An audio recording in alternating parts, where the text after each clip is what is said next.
ETS Jets. What is going on, Jet fans? Jets Ward back with you in another episode of the Jets Ward. If you have been here before, welcome. I always love having you guys back here. It's always great bringing you guys back along in the Jets Ward and hearing from you guys as well. I love getting your comments and just having a great conversation back and forth with you guys. If you are new here, welcome. I really appreciate you being here. I hope you enjoy the content, and I hope you hit that little subscribe button and comment down below as well. It always helps out the channel, and you know I always appreciate it. But welcome again if you are new. Now, guys, it is draft season. The draft is only a couple weeks away, and I've done a couple videos already where I've talked about first-round prospects, second-round prospects, third-round prospects, and fourth-round prospects of players to just watch, and fifth-round prospects as well of players I think will go in those rounds and teams that they fit with and who I end up inevitably thinking they will go with. Now, I picked the best fits in my opinion, and these are all my opinion of where these players end up falling. Now, projections, I go based off of a lot of people's different projections and just my personal opinion of watching film on these guys and seeing them in action, positive and negative. So if you have differing opinions, that is okay. I would love to hear them. But today we are going to get into round 6 prospects that I think are players to watch that could make an impact in the NFL in different ways. Some might end up being big impact players and start right away. That the only reason they fell in the draft was because injuries or anything like that. And in the 6th and 7th round, it is really a lot of players are only there because of injuries or because of some off the field issues or some varying obstacle that they may be dealing with. Maybe they're not the most athletic, but you don't have to be the most athletic person in the NFL to succeed. All right. And that's a fact. There have been many people. Tom Brady, not the most athletic, but the most IQ, the most heart. And that's saying something about him because I'm a Jets fan and I hated the Patriots and he was one of the players I despised the most. But you got to give it up to him. The guy was a monster when he played. But that's just one player. These prospects that I bring up to you guys today could be those types of players that just you take a late round swing on them and they come out of nowhere and give you everything that you've wanted, that you wish a first-round prospect would give you, that you automatically think a first-round prospect should give you, and more. And getting into it today, I have a great list of guys for you. I'm only going to focus on the 6th round right now, and I'm really excited to see what you guys think about these players today. But anyway, getting right into it, we are going to go with the first one being let's see. Which one is this one? I got Kobe King, linebacker from Penn State.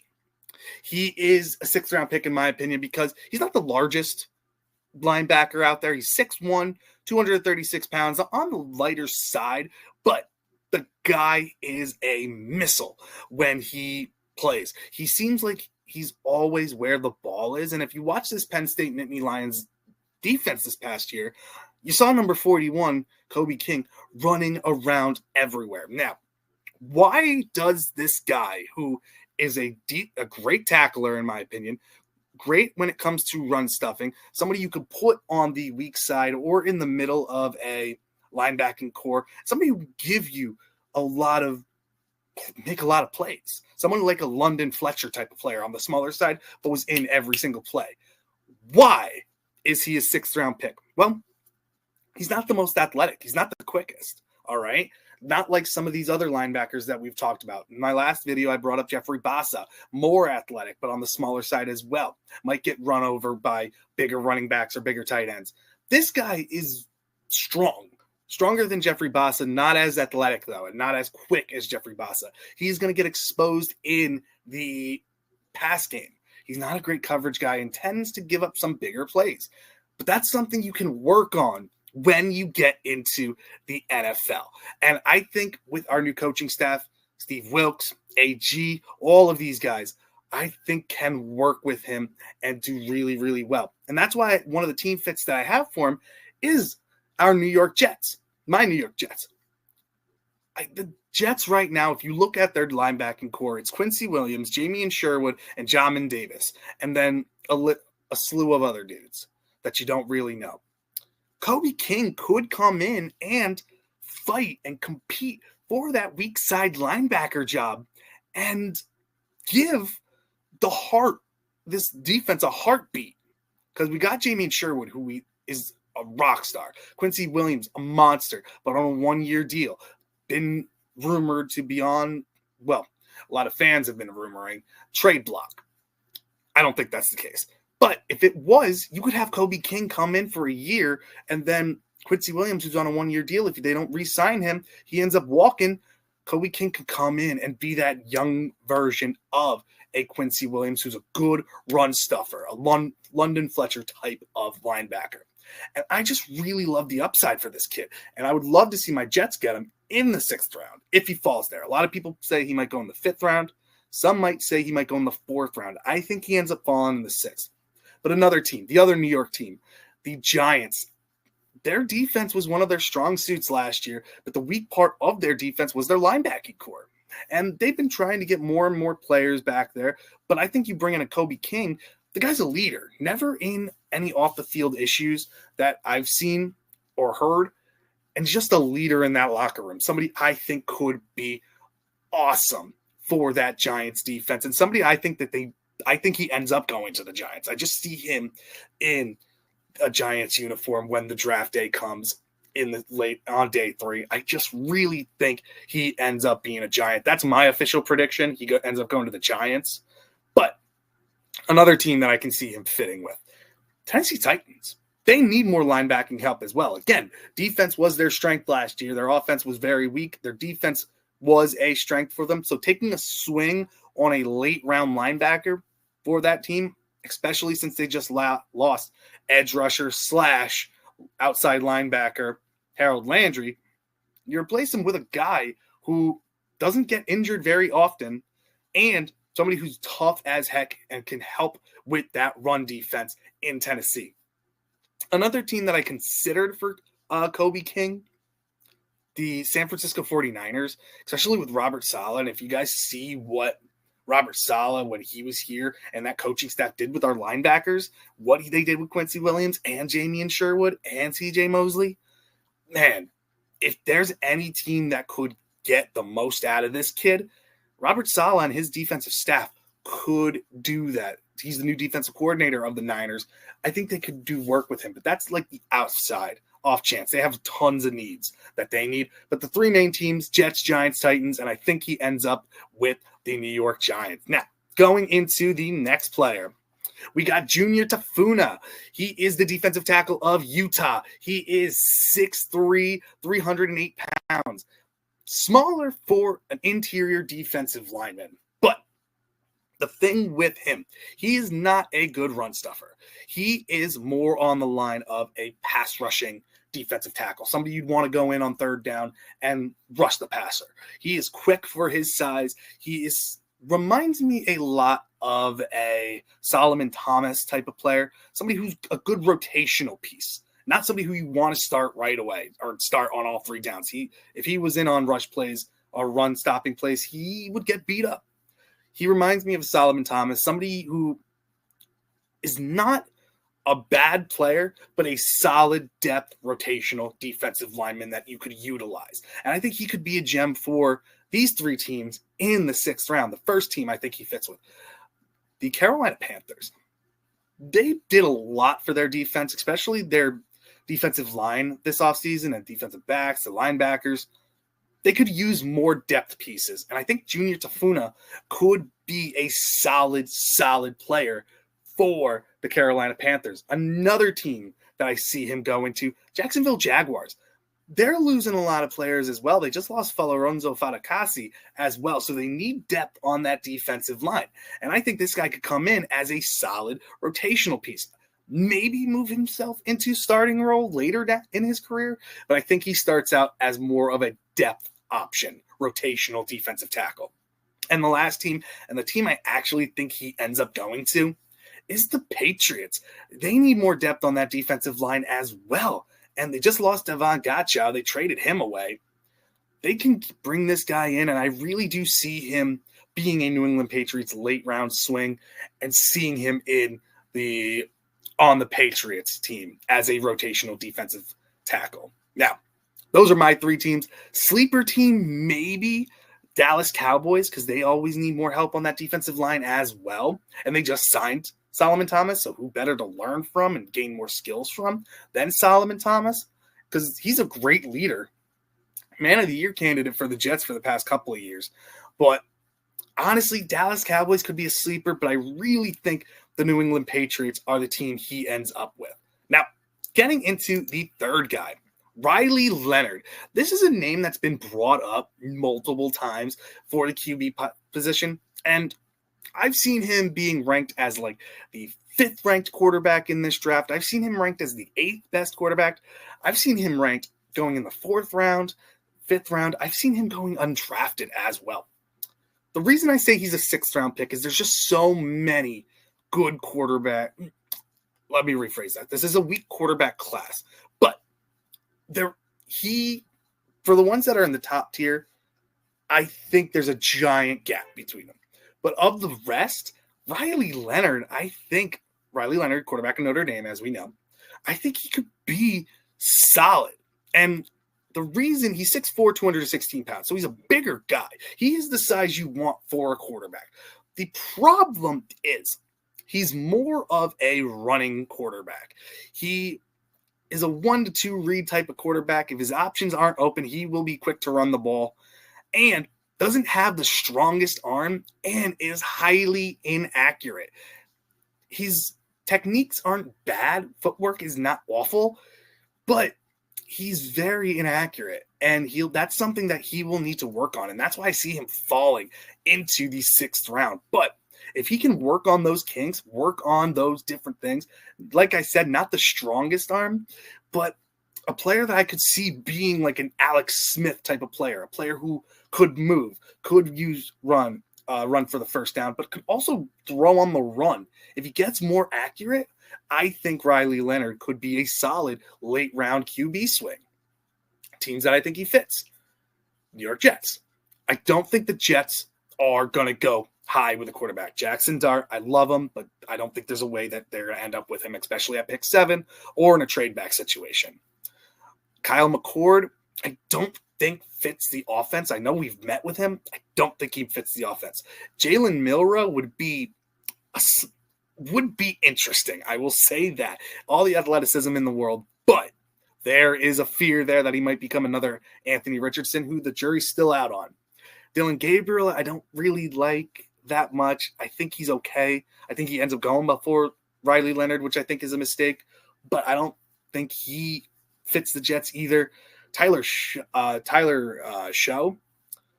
I think is good. He's on the older side. I think he goes higher than a lot of people say. I think he goes before Jalen Milroe in the 2nd round. Quinn Ewers maybe, but those guys I don't think end up going to the Jets. Riley Leonard, if he's in there in the 6th round, maybe 7th round, and the Jets want some more QB depth, that they don't believe in Jordan Travis, I would take a shot on Riley Leonard. Do the Jets draft a QB in this draft? I don't think so. But if there was one that for a late round swing, Riley Leonard would be a solid option, in my opinion. Other teams that I think could fit with him is the Steelers. They want a more mobile quarterback. It looks like they're going to go after Aaron Rodgers. I think he ends up with them after this whole waiting period. They got Mason Rudolph, who can move a little bit as well.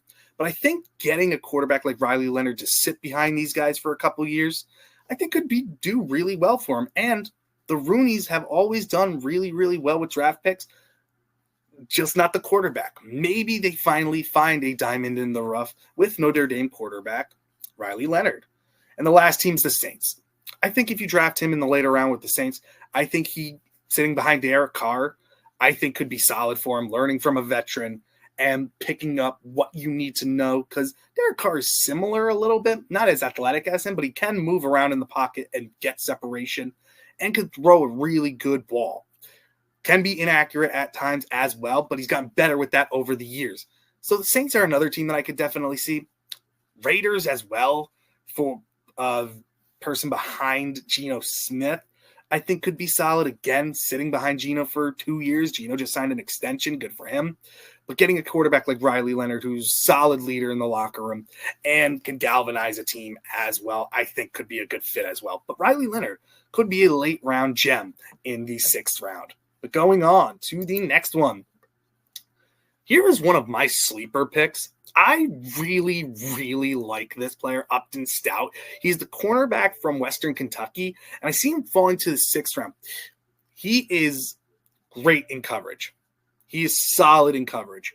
Will stick to the man that he is covering man-to-man or in zone. Could play either. He is very, very fast as well. Ran a great 40 at the combine. He is tenacious. He reminds me a lot of a DJ Reed, who's another type of smaller cornerback. Why does he fall to the 6th round? Because he's only 5'8" and 181 pounds, and a lot of teams will see him as just strictly a slot corner. And honestly, that might be what he ends up playing, but I could also see him being a solid special teams player, kick returner, punt returner. With that speed, if you can work with him to get that, to be a great returner, I think the sky's the limit for this kid. But he's tenacious. He's not afraid to tackle. And he's not afraid to get up there and be gritty and chirp at you as well. But the size is what's going to hamper him, especially going against bigger tight ends, bigger receivers. He could have issues being smaller, tackling, all right, with that. Or taking – it's going to be tougher for him to tackle those bigger guys, especially in space on his own.